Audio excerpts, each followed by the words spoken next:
तो इसलिए हम कोई धोखा खाने वाले नहीं हैं। हम पूछेंगे कि नोटबंदी का क्या हुआ। आज बहस हो ना नोटबंदी की, और मैं समझता हूं इस देश के बुद्धिजीवी लोगों को बहस करनी चाहिए।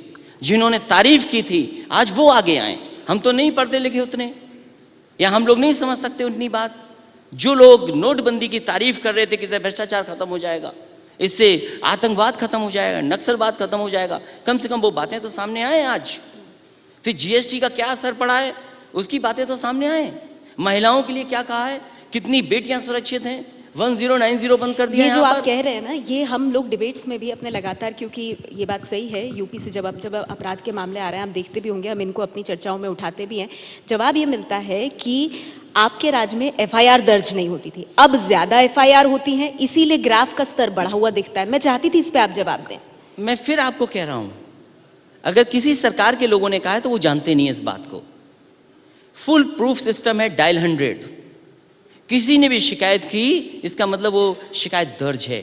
आज कोई हेराफेरी यूपी में नहीं कर सकता जल्दी, लेकिन डायल 100 को थाने से कनेक्ट करना, डायल 100 को पुलिस कप्तान से कनेक्ट करना, इसका मतलब आम लोगों को न्याय नहीं देना है।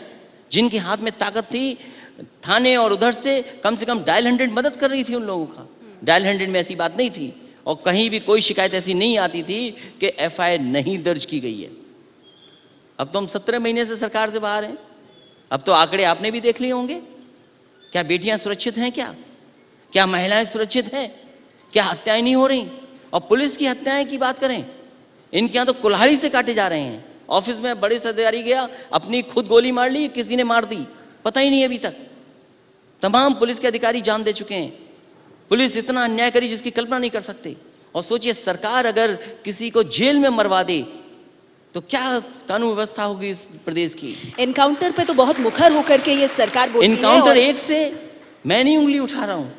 एनकाउंटर हो जो अपराधी हो, लेकिन अपराधी बनाकर के उसका एनकाउंटर कर देना।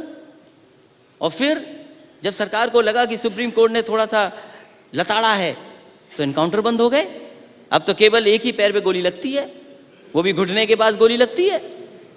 आप पूरे आंकड़े निकाल लीजिए, प्रदेश के आंकड़े निकालिए, देखिए उत्तर प्रदेश की पुलिस का निशाना केवल घुटने के आसपास गोली लग रही है।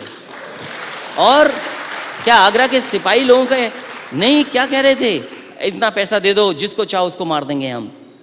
वो तो पूरे देश ने देखा। क्या कानून व्यवस्था है ये? आज ये बिल्कुल यही सवाल। इससे ज्यादा मैं ये कह सकता हूं, किसी भी जो पॉलिटिकल लोग हैं उनकी कोई सुनवाई नहीं है। अभी मुझे सदन में बताया कि किसी ने सवाल उठा दिया कि कोई अधिकारी उनका नहीं सुन रहा है। सत्ता पक्ष के लोग ज्यादा टेबल बजा रहे थे। सोचिए, ये हालत है। कई नाकामियां आप गिना रहे हैं और आप कह रहे हैं इन मुद्दों से आप भटकेंगे नहीं। जो परिवार के सवाल हैं आप कह रहे हैं वो ध्यान भटकाने की कोशिश है। लेकिन इस पे आखिरी सवाल मैं लूंगी, फिर आगे बढ़ जाऊंगी इससे। आपको लगता है कि चाचा की नाराजगी और अंकल की नाराजगी या फिर उनका साथ आना ये आपको नुकसान पहुंचा सकता है, या कम से कम जनता के बीच जब बातें होंगी तो? मैं फिर वही बात कह दूंगा। मैं आपका इस बार आकलन क्या कहता है, आपको नुकसान पहुंचाएगा पर्सनली? ये मैं इसलिए पूछूं अखिलेश जी, 2017 में आपने कहा था काम बोलता है, आपने मेहनत भी की, लेकिन उसी समय ये कलह बाहर आई और आपको खामियाजा हुआ। अब 2019 से पहले हम देख रहे हैं फिर वही कहानी दोहराई जा रही है। मैं ये जानता हूं